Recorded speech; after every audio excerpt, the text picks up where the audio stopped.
Vous risquez la prison si vous utilisez les OPCO pour essayer de vous enrichir avec votre agence SMMA. Les OPCO, c'est une aide de l'État. Des personnes ont cotisé pour cette aide-là, pour apprendre à se former. Les OPCO ne sont pas faits pour être utilisés avec votre agence SMMA. Ce que vous faites, ça s'appelle des détournements de fonds. C'est ce que la plupart des gros bullshit du web pour vous dire vis-à-vis des OPCO. Si je fais cette vidéo, c'est tout simplement pour établir la vérité et vous parler exactement de comment fonctionnent les OPCO et non dénigrer les OPCO et non essayer de vous faire peur et vous dire que vous risquez la prison ou quoi que ce soit avec les OPCO, avec votre agence de marketing digital. La réalité, c'est qu'il faut faire réellement attention aux personnes que vous écoutez sur le web. Parce que avoir des mauvaises informations peut littéralement tuer votre business. Il y a beaucoup de personnes qui se disent soi-disant coach business sur le web, mais à chaque fois, je le dis dans mes vidéos, on ne voit jamais leur compte Stripe, on ne voit jamais leur lifestyle, on ne voit jamais ce qu'il faut. Ils prétendent simplement des choses à travers leur caméra.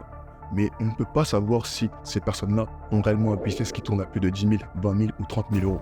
C'est la raison pour laquelle justement j'ai fait une vidéo où je détaille tout dans mon business, j'explique exactement comment mon business fonctionne et je montre carrément mes comptes en banque en live. Pourquoi? C'est pour tout simplement détruire ce type de personnes qui viennent sur le web et vous donnent des mauvaises informations, qui ne connaissent strictement rien au business. Donc faites réellement attention de qui vous écoutez et de qui viennent vos informations. Parce que sinon, vous allez couler. Et d'ailleurs, il y a plein de personnes dans mon programme qui bénéficient des OPCO et qui facturent les entreprises entre 5, 10 000, 15 000, 20 000, 30 000, voire on a même une personne qui est au-delà des 100 000 euros et une autre qui est au-delà des 200 000 euros. Tout ça justement en passant par les OPCO avec une offre de consultation. En tous les cas, je vais plus développer au sein de la vidéo exactement comment cette offre-là fonctionne pour que vous puissiez potentiellement faire la même chose de votre côté si vous avez les contacts nécessaires. Les OPCO, en gros, c'est un peu comme les CPE des entreprises, pour ceux qui ne connaissent pas. Ça permet aux salariés et aux dirigeants de pouvoir faire des formations sur des compétences en particulier. Donc ça peut être des compétences en bureautique, ça peut être des compétences en marketing digital, toute autre compétence. Donc le but à travers ces aides, c'est clairement de former ces entreprises. Maintenant, il y a différentes manières de pouvoir former ces entreprises. Vous pouvez les former soit à travers le côté théorique ou soit à travers le côté pratique. Vous pouvez tout simplement faire un mix des deux. Par exemple, disons qu'une personne a un business dans le BTP ou dans la restauration et qu'elle ne sait pas exactement comment avoir des clients. Ce que vous allez faire, vous, c'est que vous allez intervenir dans son entreprise et vous allez lui montrer exactement comment elle peut développer son entreprise en ligne, donc à travers le marketing digital. Et vous n'allez pas simplement utiliser le côté théorie, vous allez aussi utiliser le côté pratique en leur montrant exactement comment faire en obtenant des résultats avec eux. Donc vous pourrez faire un mix des deux. Comme je vous ai dit, le fait de faire un mix des deux, c'est l'idéal pour que les entreprises puissent ressentir un réel gain au niveau de l'accompagnement que vous pourrez leur offrir. Mais en revanche, vous ne pouvez pas leur offrir une formation qui n'a strictement rien à voir avec leurs problématiques, une formation dont ils n'ont pas besoin. Parce que sinon, oui, dans ce cadre-là, ça deviendrait un peu illégal. Est-ce que les OPCO sont interdits pour les agences SMMA ou les consultants en marketing digital? Alors la vérité est que non, les OPCO ne sont pas du tout interdits. Tout va dépendre de l'approche que vous allez avoir vis-à-vis de ces entreprises. Si vous venez dans l'optique d'offrir simplement une prestation et de ne pas former justement cette personne vis-à-vis de cette prestation pour qu'elle puisse justement comprendre exactement comment ça fonctionne, bah oui, du coup c'est illégal, d'accord? Parce que vous pouvez toujours offrir une prestation à votre client après l'avoir servi. Vous faites ce que vous voulez, ok? Si vous voulez offrir un site web à une entreprise après l'avoir formé, ça ne pose pas de problème. Vous pouvez toujours le faire. Ça peut être tout simplement un argument commercial. Mais vous ne pouvez pas juste aller vendre un site web à une entreprise et prendre son OPCO. Parce que là, effectivement, ça devient des détournements de fonds et ça devient complètement illégal. Donc à la place de voir les OPCO d'une manière pessimiste, il faut voir les OPCO d'une manière optimiste. Pourquoi je dis cela? C'est que la plupart des personnes qui vous parlent en mal des OPCO en ligne et qui vous disent que c'est illégal, n'essayez pas de trouver des solutions pour faire en sorte que cela soit légal. En fait, elles pensent que au côté illégal. Mais si vous venez avec la bonne approche et que vous venez avec la bonne offre, et bien vous pourrez faire énormément d'argent avec les OPCO.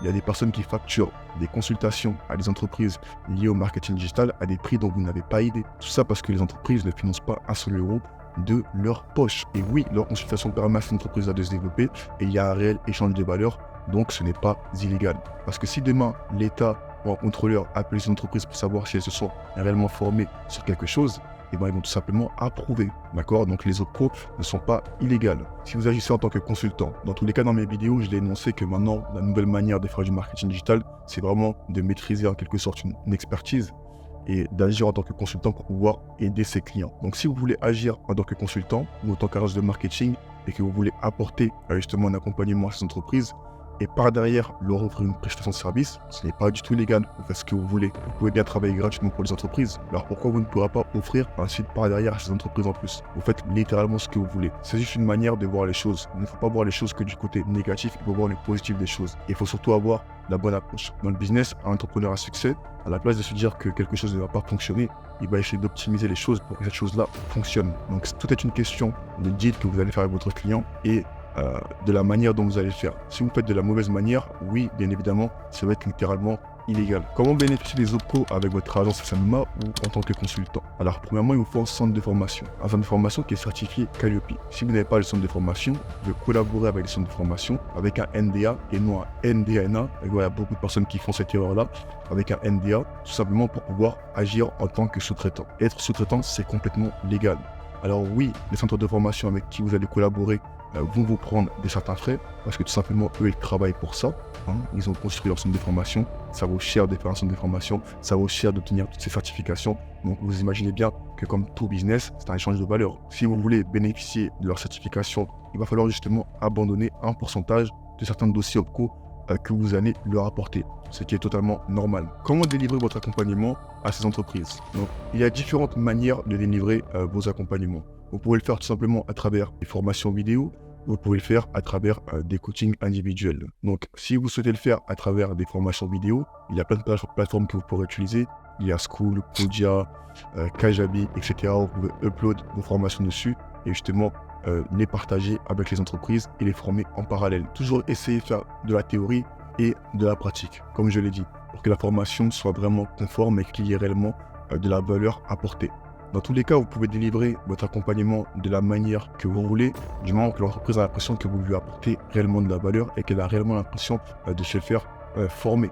D'accord? Parce que vous êtes là principalement pour les former et pour leur apporter de la valeur. Et si par derrière, comme je dis, vous souhaitez leur offrir quoi que ce soit, faites ce que vous voulez. Ce n'est pas interdit de travailler gratuit pour quelqu'un. Est-ce que vous risquez la prison en utilisant le budget au profit de l'entreprise? Alors je dirais que non, vous ne risquez pas la prison.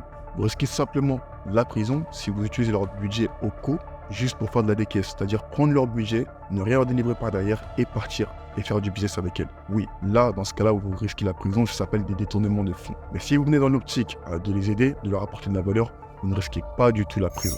Du coup, on arrive à la fin de cette vidéo. Le but, encore une fois, était de rétablir la vérité, parce que je vois beaucoup de gourous business 2.0 qui n'ont aucune social proof, à qui on ne voit pas les résultats, qui racontent leur vie et du n'importe quoi sur le web, pour pouvoir justement vendre leur formation par derrière et qui n'y connaissent rien et qui vous disent oui mais ça c'est illégal. Non, c'est illégal parce que tu ne sais pas comment les utiliser, c'est illégal parce que tu n'es pas compétent à ton niveau. Mais si tu sais que tu as une réelle expertise à apporter à ces personnes-là, ça ne va pas être illégal. Et pour ceux qui pensent que je vends des formations, non, je ne vends pas de formation. Moi, ce que j'ai fait encore une fois, c'est de la consultation, c'est du done with you. Je bosse avec des agences de marketing, des consultants, des coachs et je les aide à implémenter des systèmes d'acquisition dans leur business. Oui, par derrière, j'ai des vidéos qui peuvent les aider un peu plus comprendre le but de mon approche, le but de mon accompagnement. Mais principalement, on fait toutes les choses ensemble. J'ai mis des assistants virtuels dans leur business pour automatiser leur prospection. Les coachs, je vais revoir leur offre en leur mettant des setters, etc. Donc je ne vends pas de formation. Pour ceux qui disent « Ah, mais tu veux juste nous vendre ta formation, c'est pour ça que tu fais cette vidéo ». Non, je ne vends pas de formation. Un accompagnement avant tout, et la raison pour laquelle j'ai décidé de me diriger vers ça, parce que j'ai vu qu'il y avait une réelle problématique. La plupart des programmes SMA nous vendent le fait de faire des agences de community management, de faire une agence de e-commerce, etc.